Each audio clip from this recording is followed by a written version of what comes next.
ఓం మహాగణాధిపతియే నమః. ఓం గం గం గణపతే నమః. అయ్యా, ఇప్పుడు రేపు శ్రావణ అమావాస్య 24వ తారీఖు ఆషాఢ అమావాస్య పవర్ ఏమిటంటే చాలా పవర్. అమ్మవార్లకి బాగా చేసుకుంటారు, బోనాలు బాగా చేసుకుంటారు. వచ్చే ఈ ఆషాఢ అమావాస్య నాడు చాలా పర్వదినం అని చెప్పడానికి ఆస్కారం ఉంది ఇక్కడ. ఎందుకంటే బోనాల పండుగ ఆ రోజు ఇంకా విపరీతంగా చక్కగా అన్ని గుళ్ళల్లోనూ, అన్ని అమ్మవారి గుళ్ళల్లోనూ, ఊళ్ళల్లో అవుతాయి, ఆంధ్ర అవుతాయి, గ్రామ దేవతలకి చక్కగా వాళ్ళు అక్కడ రకరకాల ఉపవాసాలతో ఉండి ఆడవాళ్ళు తెల్లవారుజామునే లేచి పసుపు కుంకాలు ఇచ్చుకుని చక్కగా స్నానాలు చేసి వాళ్ళు విధి విధానాలు పాటించి తెల్లవారుజాము నుంచి ముత్తైదులంతా ఇల్లు వాకలు శుభ్రాలు చేసుకుని వాకట్లో ముగ్గు పెట్టుకుని వారంతా ఏం చేస్తూ ఉంటారయ్యా అంటే ఆ రోజు ఉదయం అమ్మవారి గుడికి వెళ్ళేటప్పుడు పానకం చలివిడి చక్కగా ఇలాగా రకరకాల బ్రాహ్మిన్స్ అవుతాయి, నాన్ బ్రాహ్మిన్స్ కోళ్ళు మేకలు వేసుకోవడం ఆనమాయితీగా జరుగుతూ ఉంటుంది. దీనివల్ల ఆ అమ్మవారు ఆషాఢ మాసం అంతా అమ్మవారి ప్రసిద్ధి. ఇక్కడ బోనాలు ప్రతి ఆదివారం చక్కగా బోనాలు, చక్కగా పెరుగు అన్నం, చక్కెర పొంగలి కుండల్లో చక్కగా పెట్టుకుని ఆ కుండ మీద వేప కొమ్మలు పెట్టుకుని చక్కగా నెత్తిమీ పెట్టుకుని చక్కగా బ్యాండ్ మేళాలతో అమ్మవారి గుళ్ళకెళ్ళి ఆ అమ్మవారికి చక్కగా బోనం సమర్పించి చక్కగా విధి విధానాలతో పద్ధతులతో చక్కగా యథావిధిగా చేస్తారని చెప్పడానికి అక్కడ ఉంది. అయ్యా, ఈ ఆషాఢ మాసం ప్రసిద్ధి అంతా అమ్మవార్ల ప్రసిద్ధి అని చెప్పడానికి ఉంది. 24వ తారీఖు ఆషాఢ అమావాస్య నాడు చాలా గొప్పగా పర్వదినం అని చెప్పాలి. ఈ ఆషాఢ అమావాస్య అంటేనే అమ్మవార్లకి ఊళ్ళల్లో గ్రామ దేవతలు ఉంటారు. నూకాలమ్మ తల్లి, సత్యమ్మ తల్లి, వనూనమ్మ తల్లి, పెద్దమ్మ తల్లి, ఇలాగ రకరకాల మైసమ్మ, పోచమ్మ, సమ్మక్క, సారక్కలు ఇలాంటి గ్రామ దేవతల దగ్గరికి వెళ్ళి అమావాస్య నాడు రేపు 24వ తారీఖు ఆషాఢ అమావాస్య గురువారం నాడు అందరూ చక్కగా వాళ్ళ తగిన విధి విధానాలతో ఆ పర్వదినం నాడు గుళ్ళంపటి వెళ్ళి ఈ కుండలు ఎత్తిమి పెట్టుకుని ఈ పలహారాలు అవి ఇవి అన్ని రకాలుగా చేసుకుంటూ ఆడవాళ్ళంతా చక్కగా అమ్మవారి గుడికెళ్ళి పసుపు కుంకాలు సమర్పించి చీర జాకెట్లు సమర్పించుకుని చక్కగా విధి విధానాలతో ఎంతో బాగా చేస్తారు. అందుకని అమావాస్య పర్వదినం అంత గొప్పదని చెప్పడానికి ఆస్కారం ఉంది. అలాగే రేపు వచ్చే 8వ తారీఖు ఆగస్టు 8వ తారీఖు వరలక్ష్మి వ్రతం, శ్రావణ మాసం.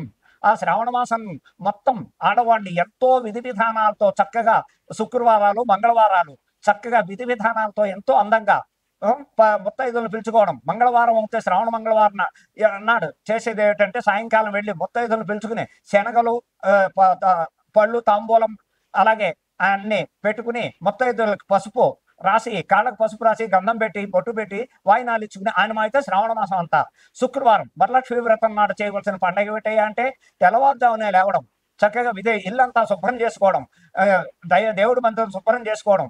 ఆ వేళ విధి విధానంగా ఇంట్లో చేయవలసిన పని ఏమిటయ్యా అంటే కలశ స్థాపన చేసుకోవాలి.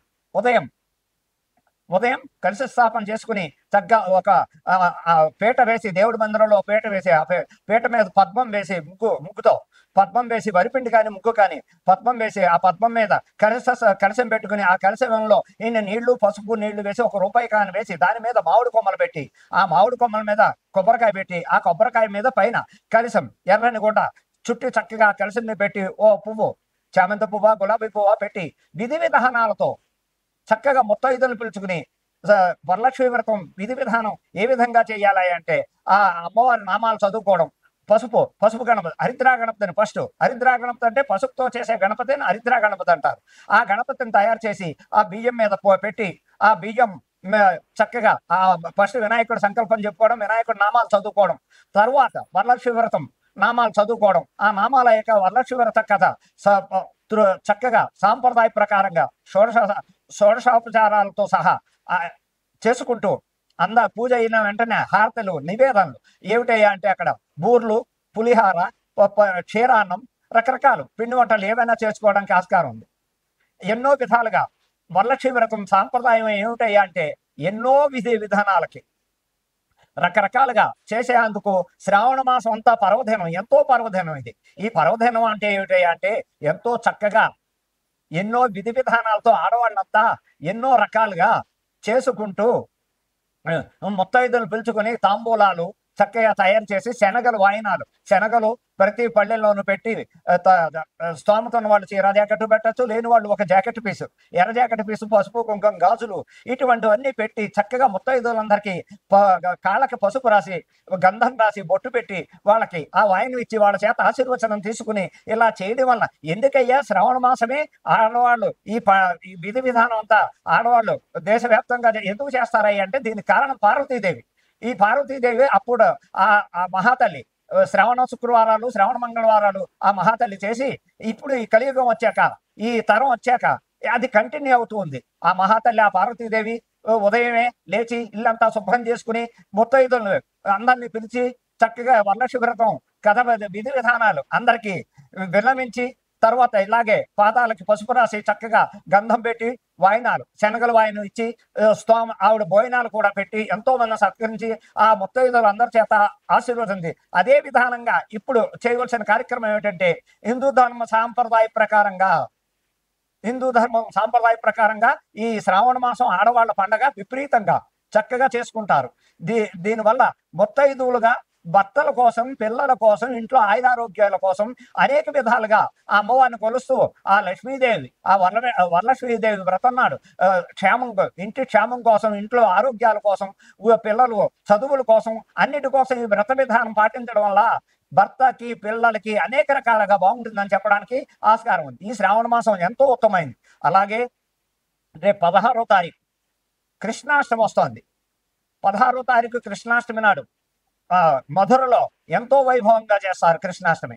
మధురలో చేసే కృష్ణాష్టమి లక్షల మంది ఎంతో మంది భక్తులు వచ్చి ఆ కృష్ణ పరమాత్మ వేడుకలు చూసి నాట్యాలు, కోలాటాలు రకరకాలుగా చేస్తూ ఆ పరమాత్మని సేవించుకుంటూ దర్శనాలు చేసుకుంటూ లక్షల మంది వస్తుంటారు. అలాగే ప్రతి చోట, ప్రతి స్టేట్లోనూ ఈ కృష్ణాష్టమి విధి విధానం ఎలాగయ్యా అంటే రాత్రి వేళ చేసే పండగ ఇది, పగల చేసే పండగ కాదు. రాత్రి ప్రతి చోట చక్కగా ఉట్టిలు కట్టడానికి చక్కడికి పైన కర్రలు కట్టి ఆ కర్రకి ఉట్టిలు వెళ్లాడి తీసి చక్కగా పిచికారీలతో కానీ నీళ్ల మగ్గుతో బకెట్లతో నీళ్లు పెట్టుకుని అక్కడ ఆ రాత్రి 7-8 నుంచి రాత్రి 10-11 దాకా చక్కగా ఈ కృష్ణాష్టమి మహోత్సవం ఎంతో బాగా చేస్తారు.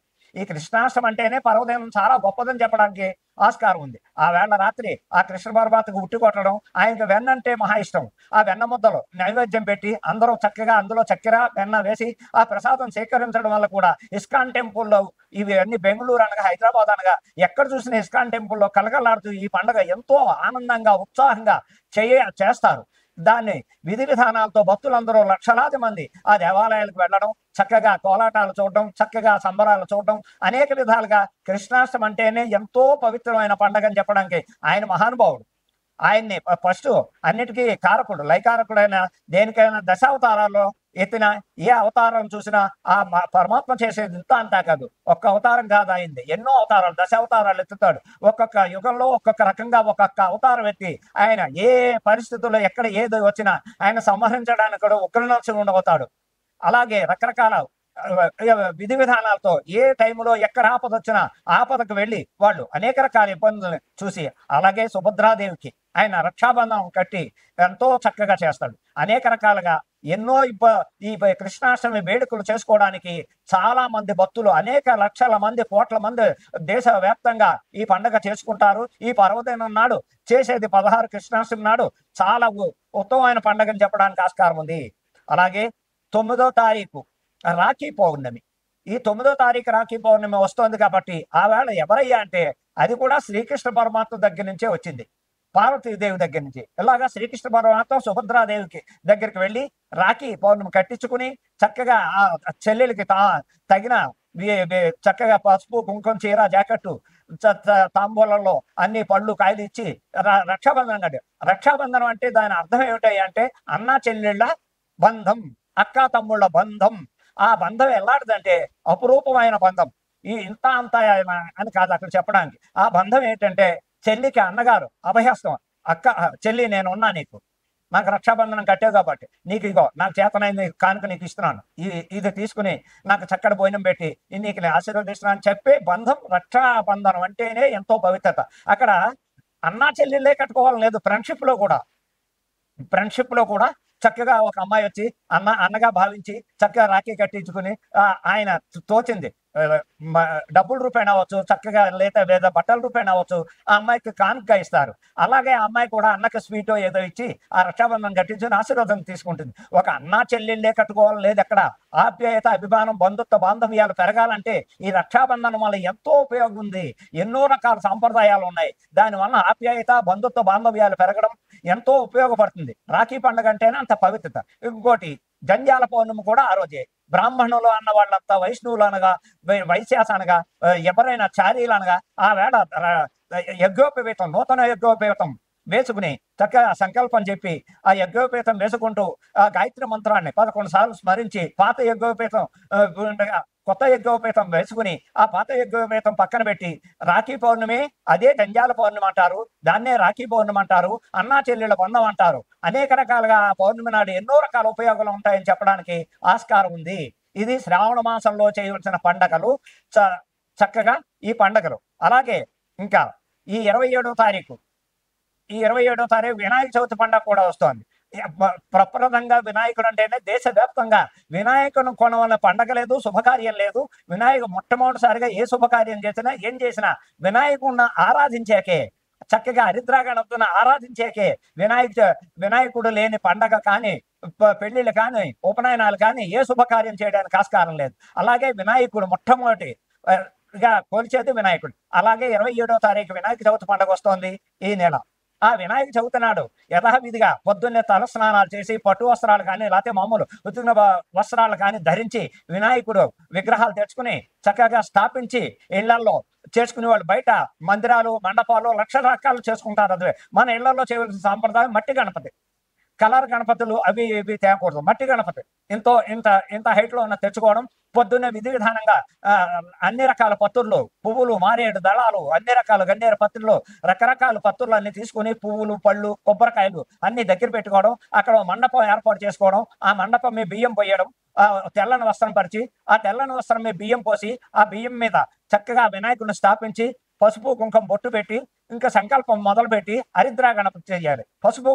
పసుపుతో చేసిన హరిద్రా గణపతి తామలపాకులో పెట్టి ఆ వినాయకుడి దగ్గర పెట్టి ముందు ఆచమనం చేసి సంకల్పం చెప్పుకుని వినాయకుడికి చక్కగా ఆ నామాలన్నీ చదువుకుని 108 నామాలు చదివి వినాయకుడి కథ చెప్పుకుని ఆ కథ చెప్పుకున్నాక అక్షతలు ఇంటిలో పాతి వేసుకుని ఆయనకి నివేదన ఏమిటయ్యా అంటే గరికతో చేసి బెల్లం ముక్క అక్కడ పెట్టి అసలైన ప్రీతి అయింది ఉండ్రాళ్ళు. ఆ ఉండ్రాళ్ళు నివేదన, ఉండ్రాళ్ళని చేసి చక్కగా ఇంటిలో పాది ప్రసాదం లాస్ట్ కథ విన్నాక అన్ని అయిపోయాక అక్షతలు వేసి ఈ ఇంట్లో అందరూ ఉండ్రాళ్ళు ప్రసాదం తీసుకోవడం. చక్కగా ఎవరైనా మన ఇంటికి బంధువులు వస్తే వాళ్ళకు కూడా ఇంటి పక్క వాళ్ళకి కానీ ఇంట్లో ఉన్న వాళ్ళకి కానీ ఆ ఉండ్రాళ్ళు నివేదన, ఆ ప్రసాదం గొడవలు కూడా ఎంతో అవి ఏ విఘ్నాల్లో లేకుండా ఉంటాయి. అలాగే చంద్రుడిని చూడకూడదు. సాయంకాలం నీలాప నిందలు పడతారని సామెత ఉంది. ఆ నీలాప నిందలు పడకూడదంటే మనం వినాయక చవితి నాడు ఆ కథ విని ఆ కథ అక్షతలు నెత్తిమి వేసుకోవడం వల్ల ఏదైనా పొరపాటు జరిగినా ఏ విఘ్నం లేకుండా ఆ ఇంటికి అన్ని శుభాలు చేస్తాడని వినాయక చవితి పర్వదినం అనేక రకాలుగా ఏ రకంగా అన్ని రకాలుగా ఆ నామాలు చేసుకుని ఆయన కొలవడానికి వినాయక చవితి పర్వదినం ఆడ మగ సామెత లేదు. అందరూ చక్కగా తెల్లవారుజామున లేవడం, శుభ్రతగా తయారవడం, శుభ్రమైన బట్టలు కట్టుకోవడం, పిండి వంటలు నచ్చిన పిండి వంటలు చేసుకోవడం. ఫస్ట్ ఉండ్రాళ్ళు, గరిక, బెల్లం ఆయనకి ఇంపార్టెంట్. దాంతో ఆయనకి షోడశోపచారాలతో చక్కగా సాంప్రదాయంగా ఆ వినాయక చవితి ఇంటిల్లి పాతి చేసుకుని సుఖ సంతోషాలతో ఉండాలని మరీ విన్నపిస్తున్నాను. నెక్స్ట్ రాశి వృశ్చిక రాశి. వృశ్చిక రాశి వారికి సంవత్సరం ప్రకారంగా మార్చి 30 నుంచి 2026 మార్చి ఉగాది దాకా ఏ రకంగానూ బాగోలేదు. గ్రహ బాధలు, ఆర్థిక ఇబ్బందులు, అనారోగ్య బాధలు, ఎన్నో సమస్యలు, రకరకాల ఆరోగ్యపరంగా ఇబ్బందులు పడుతూ ఉంటారు. అలాగే వాళ్ళకి ఏ దశ అయ్యా బాగా అంటే ఇప్పుడు వాళ్ళకి నడిచి శుక్రమహాదశలో ఉన్న వాళ్ళు చాలా బాగుంటారు. చాలా అంటే చాలా బాగుంటారు. అలాగే ఇప్పుడు ఏజ్ని బట్టి ఇప్పుడు 50 దాటిన వాళ్ళందరికీ వృశ్చిక రాశి, ధనిష్ట నక్షత్రం వృశ్చిక రాశి కానీ, అనురాధ వృశ్చిక రాశి వాళ్ళకి కానీ అలాగే వీళ్ళు కొంచెం ఇబ్బందులు పడుతూ ఉంటారని చెప్పడానికి చాలా చాలా జ్యేష్ఠ నక్షత్రం వాళ్ళకి, అనురాధ నక్షత్రం వాళ్ళు జాగ్రత్తలు పాటించక తప్పదు. ఈ వచ్చే ఉగాది దాకా కొంచెం ఇబ్బందులు ఉన్నాయి. ఫైనాన్స్ ప్రాబ్లమ్స్, అనారోగ్య ఇబ్బందులు. కొంచెం సినిమా ఫీల్డ్ వాళ్ళు కానీ, మామూలుగా యూట్యూబ్ ఛానల్స్ వాళ్ళు కానీ, ఏ రంగంలో ఉన్న యాంకర్లు కానీ ఎవరైనా జాగ్రత్తలు పాటించండి. జాగ్రత్తలు పాటిస్తూ వాళ్ళు కూడా దైవారాధన ఎంతసేపు సుబ్రహ్మణ్యేశ్వరుడు చేయాలి. స్కందగిరి, హైదరాబాద్ లో అయితే స్కందగిరి ప్రతి మంగళవారం వెళ్ళి పచ్చిపాలు సర్పాలకు పోసి ఆ పాలు నోట్లో వేసుకోవడం వల్ల కూడా ఇబ్బంది ఉంది. అలాగే కుక్కి సుబ్రహ్మణ్యేశ్వరుడు దానికి, అలాగే పళని సుబ్రహ్మణ్యేశ్వరుడు, ఎవరికి ఎక్కడ దగ్గరగా ఎక్కడ వీలుగా ఉంటే ఆ సుబ్రహ్మణ్యేశ్వర ఆలయాలకి ప్రతి మంగళవారం వెళ్ళి సుబ్రహ్మణ్యేశ్వర ఆరాధన చెయ్యండి, మీకు గ్రహబాధలు కంట్రోల్లో ఉంటాయి. అలాగే చూపుడు వేలికి వెండితో చేసిన పగడం 4 క్యారెట్ పగడం పెట్టుకోవడం వల్ల కూడా అనురాధ నక్షత్రం వాళ్ళు మధ్య వేలికి నీలం, అలాగే జ్యేష్ఠ నక్షత్రం వృశ్చిక రాశి వాళ్ళు పచ్చ పగడం పెట్టుకోవడం, దీనివల్ల కొంత కంట్రోల్ అవుతూ ఉంటారు, బాగుంటారు. అందుకని వచ్చే ఉగాది దాకా సమస్యలు ఎదుర్కొంటారు, జాగ్రత్త పడమని మరీ చెప్తున్నా.